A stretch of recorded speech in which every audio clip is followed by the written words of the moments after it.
Hallo folkens, og velkommen tilbake til en ny 24-timers video på denne kanalen. Nå er det duket for en ny video.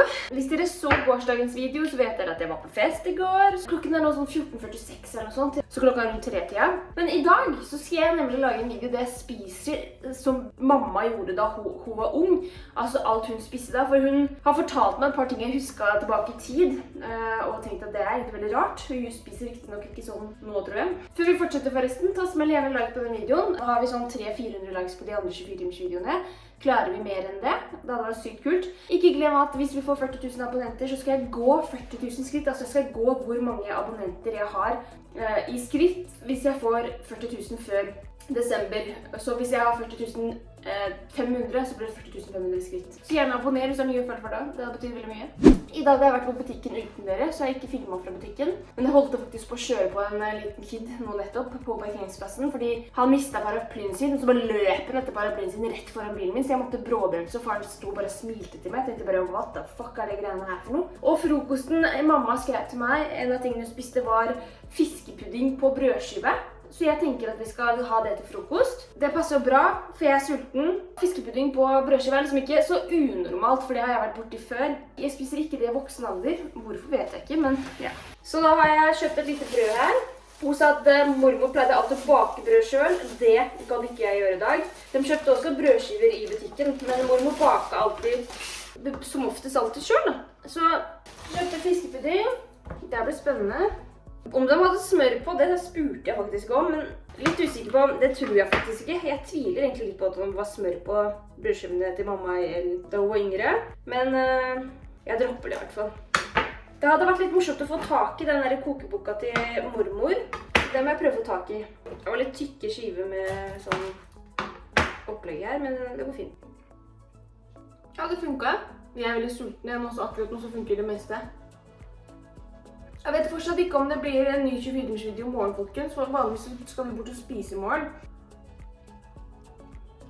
Pleier dere å spise fiskepudding dere, eller? Mamma nevnte til meg at hun stort sett spiste brunost på brødskiva. Det hendte seg at det var andre ting også, for eksempel fiskepudding. Brunost er ikke jeg noe glad i, så det er automatisk valgt å ikke prioritere brunost. Og så glemte jeg det litt, egentlig. Jeg tenkte på det, men så glemte jeg det. Jeg glemte å ta med panteflaskene mine, som ligger basically der, når jeg skulle i butikken. Det er noe skitt. Det er ikke noe jeg kommer til å spise ofte, det er det ikke. Men det var egentlig ganske digg. Neste gang tror jeg kanskje jeg ville varmet eller stekt de der fiskepuddingskivene. Da skal jeg faktisk redigere en video som jeg lagde for noen dager tilbake. Og så kommer jeg tilbake senere til middag, tipper jeg. Det blir ikke noe lunsj i dag heller. Men kan hende det blir noe sånn smakstest av noe annet mamma spiste da jeg var yngre. Før vi kommer tilbake. Hallo dere, da er klokken blitt, nå har den landet seg opp seg, 18:50. A.k.a. 7. Jeg tenkte at jeg skulle spise middag. Jeg må jo dra med meg kveldsmat, for jeg skal til Siemens, så jeg må faktisk ta med meg noe av den maten her. En av de middagene mamma spiste som ung, blant annet, var faktisk fiskepinner. Og det er lenge siden jeg har spist, altså. Det er oppriktig lenge siden jeg har spist. Hun spiste fiskepinner med poteter og raspa gulrot. Hun var faktisk rett usikker på om hun hadde noe grønnsaker til, men hun fant plutselig ut at det var raspa gulrot til. Hun snakket om at hun skulle lese dagboka si, så kan det stå veldig mye greier i dagboka hennes om hva hun spiste til middag sånn. Det vet jeg jo ingenting om. Men uansett da, jeg har slått på ovnen bak her, for jeg skal kjøre fiskepinner i ovnen.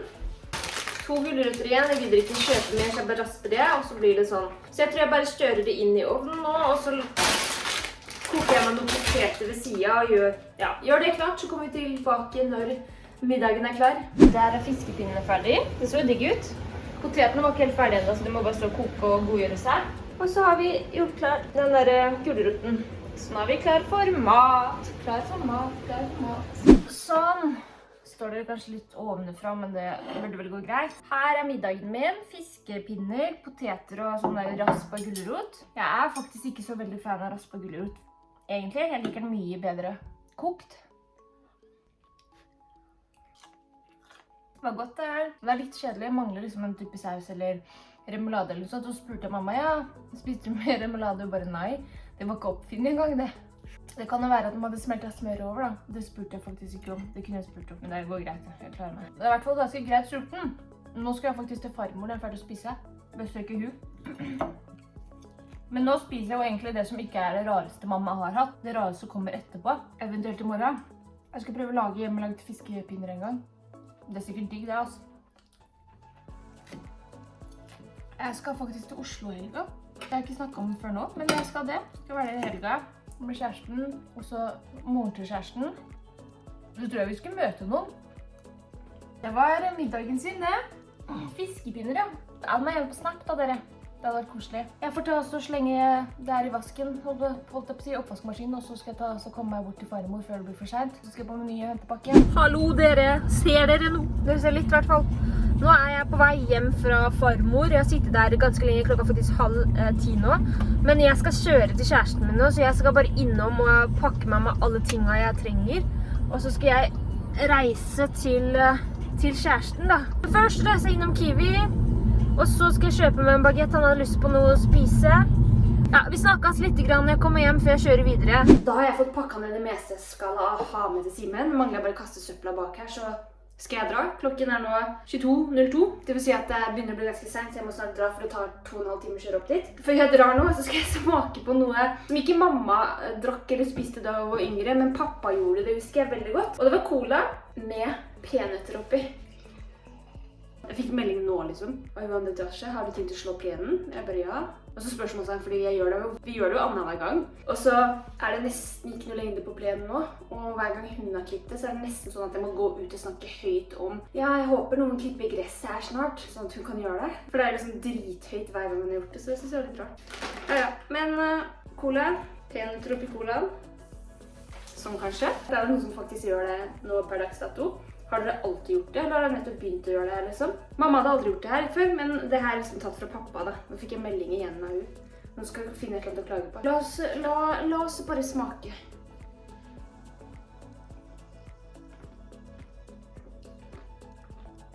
Rart. Veldig, veldig rart. Kommer jeg til å gjøre det her igjen? Nei, det kommer jeg ikke. Definitivt ikke.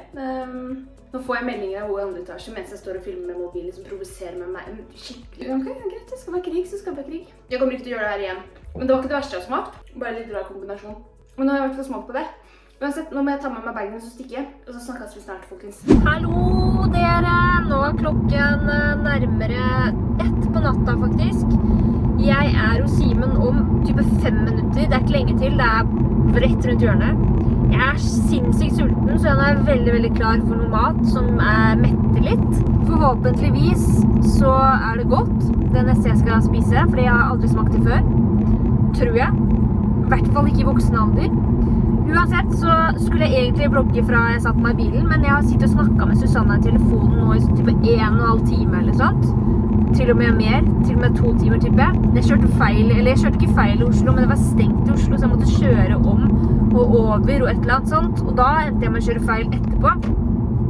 Så jeg surret meg jo 5 kilometer feil vei, før jeg snudde og kjørte 5 kilometer riktig vei, og så fortsatte ut på veien der jeg skulle. Så var jeg bare sur. Men jeg tok og klagde litt på naboen til Susanna og lufta litt irritasjon. Fordi det irriterer meg så jæsklig at man har en nabo som det virker som gjør alt for å mislike deg, og gjør alt for å begynne å krangle med deg.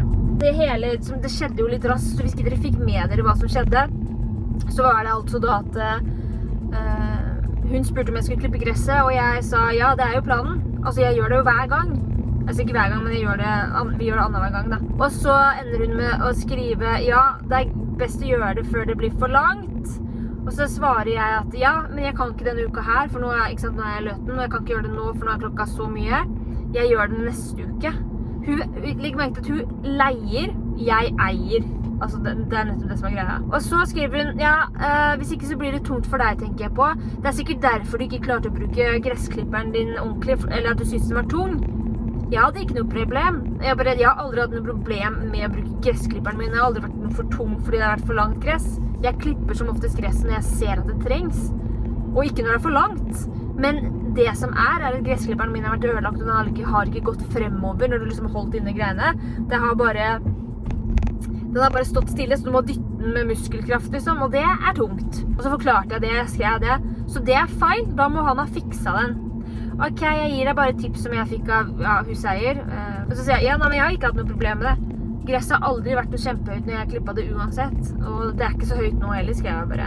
Og da tok hun bare tommel opp tilbake da, for jeg skrev at jeg får ikke klippet det nå uansett. Og det irriterer meg, fordi hvorfor skal hun passe på meg når jeg skal klippe gresset, når jeg alltid gjør det før det blir for langt? Og det tror jeg har mye med at jeg og hun var ganske oppe i toppene på hverandre forrige uke, fordi katten hennes tisset inne i gangen, og hun nekter for at det er hennes katt. Enda jeg tok bilde av katta, og påstod at jeg hadde sett min katt klatre opp verandaen inn vinduet hennes, for så nå gå ned i gangen og tisse på mine sko. Det er bare bullshit. Det er garantert katta hennes som hun slipper ut i gangen, fordi katta mi har katteluke, den går ikke inn i den gangen der. Så jeg tok og sendte bilde av katta hennes til henne, fordi jeg tok bilde av katta og pisse, og så skrev jeg tror det her er din katt og ikke min, skrev jeg. Og da brånekta hun, var ikke måte på, og da sendte jeg en melding til huseier, og skrev at hun ble med meg og legger skyld på at min katt, som ikke engang bruker gangen for den har egen katteluke, har tisset på mine sko. Det er 4. eller 5. gang jeg tar opp tiss etter katta hennes, og nå lot jeg det faktisk ligge der. Nå gadd jeg faktisk ikke å ta det opp, selv om jeg som oftest har gjort det. Så nå får hun gjøre det. Så da tok han og ringte henne, og det er sikkert der da, at hun prøver å finne noe å ta meg på, fordi jeg tok henne på noe som er jæsklig irriterende for meg. Altså hadde katta pisset på hennes sko, og hun hadde tørket det opp hele tiden, jeg hadde ikke brydd meg. Men når den går ned til meg og tisser på mine sko, og det stinker hannkatt hele gangen, så blir jeg jæsklig irritert når jeg må stå og ta opp tiss etter hennes katt, og på toppen av det hele så er det mine sko som det stinker tiss av. Nei, det er ikke aktuelt. Så da ble det litt av ranting der og bare lufta litt tankegang. Og det er trist at jeg og hun skal være så sinnssykt uvenner, men når hun blamer meg for det ene og blamer meg for det andre og sier at jeg og min feil og katta er min, og det er min katt, og det klatrer opp på verandaen. Altså katta mi er 11 år nå, den har aldri, mens jeg har bodd der i løpet av 9 år, klatret opp på verandaen noen gang i 2. etasje. For å så gå inn et vindu som er rett ved siden og gått og tissa ned. Det er bare bullshit. Det er bare sånn typisk sted man ikke klarer å ta ansvar for katta si. Nå skal jeg i hvert fall inn, for nå er jo Simen her nå, og så skal jeg lage meg mat. Så vi snakket ved kjøkkenbenken der jeg hører hjemme. Sånn, da har jeg kommet meg inn, og klokken er 01. Nå skal jeg ta meg kveldsmat. Jeg er dritsulten, så jeg gleder meg litt til kveldsmat, men samtidig så gruer jeg meg litt, fordi her drøyer jeg litt lenge med. Uansett, en ting mamma pleide å spise når hun ikke spiste brunost eller fiskepudding på brødskiva, så var det tomater på brødskiva og sukker. Så jeg vet ikke helt hvor digg det kommer til å bli, men jeg skal teste det ut. Jeg synes det var en veldig rar kombinasjon. Og hver gang jeg snakket med henne, så sa hun bare æsj, halleluja liksom, når jeg snakket om det. For hun pleide også bare majones eller ketchup på brødskiva. Det gjør ikke jeg. Så da blir det sånn her. Jeg tar 2 brødskiver enn så lenge. Muligens jeg må ha mer, for jeg er pretty hungry liksom. Det som er litt morsomt er at jeg er jo egentlig ikke noe glad i tomat uansett. Og når jeg ikke er glad i tomat, så blir det litt rart opplegg.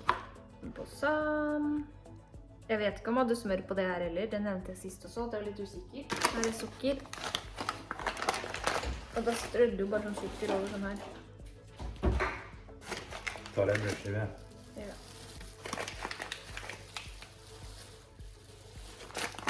Så skal vi smake på den sukkertomaten vår. Jeg vet ikke om det var akkurat slik hun lagde, men tomat og sukker, ja. Det var ganske rart, da. Det er nok en av de rareste tingene jeg spiste i dag, ja. Det er liksom, jeg vet ikke helt hvordan jeg skal beskrive det, men det er liksom brød med tomat og sukker. Det er liksom det smaker. Men jeg blir i hvert fall mett, selv om det er rart. Hvorfor de spiste sånn vet jeg ikke, om det var fordi det var dårlig råd eller ei. Men det er egentlig veldig fascinerende. Det har holdt med 2 brødskiver, så jeg takker pent for maten jeg nå, folkens. Og så er det straks natta, så vi preikas i morgen til frokost igjen.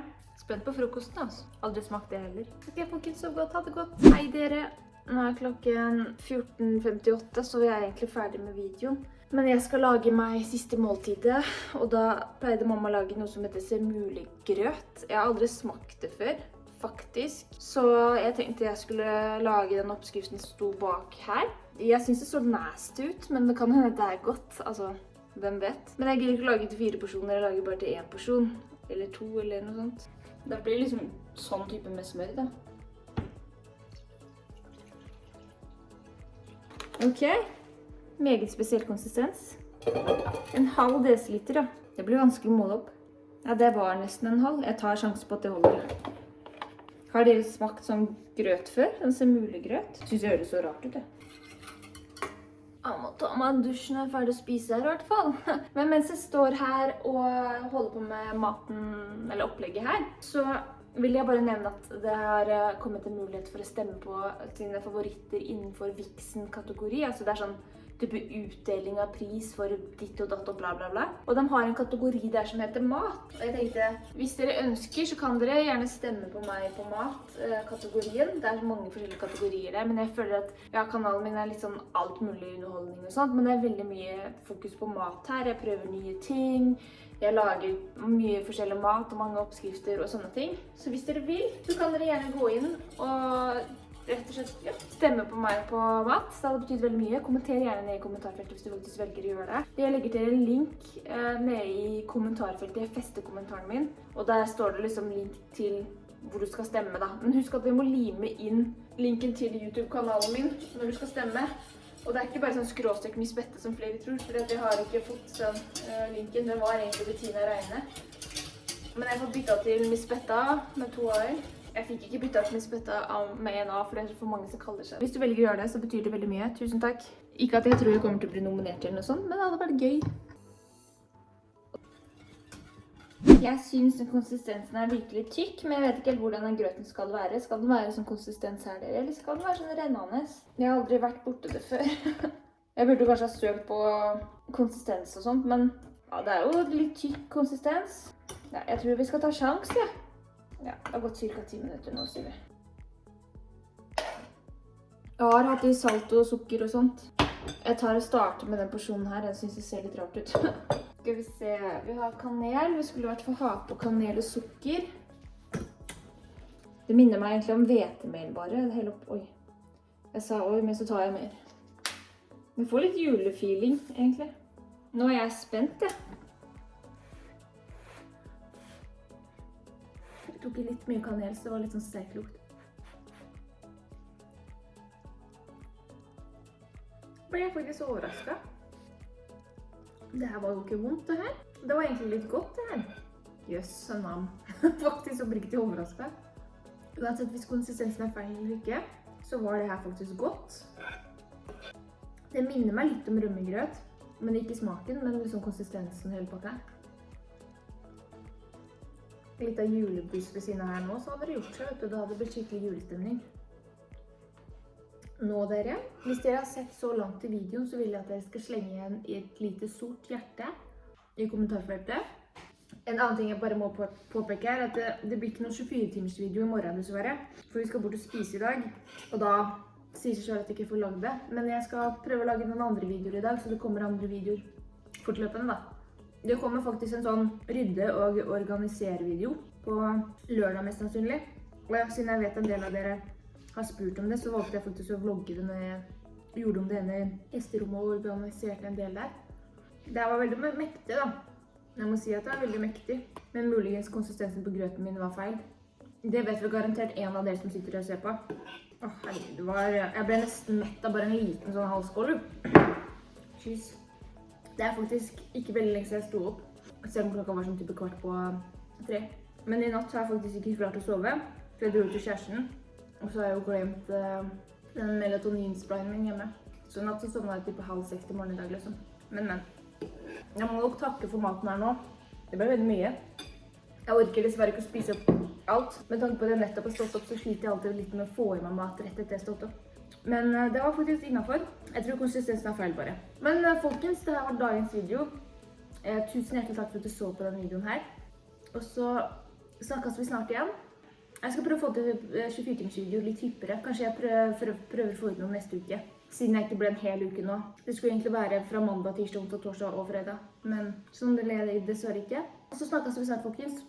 Takk for at du så på. Ha det godt. And now I know my heart is a ghost town.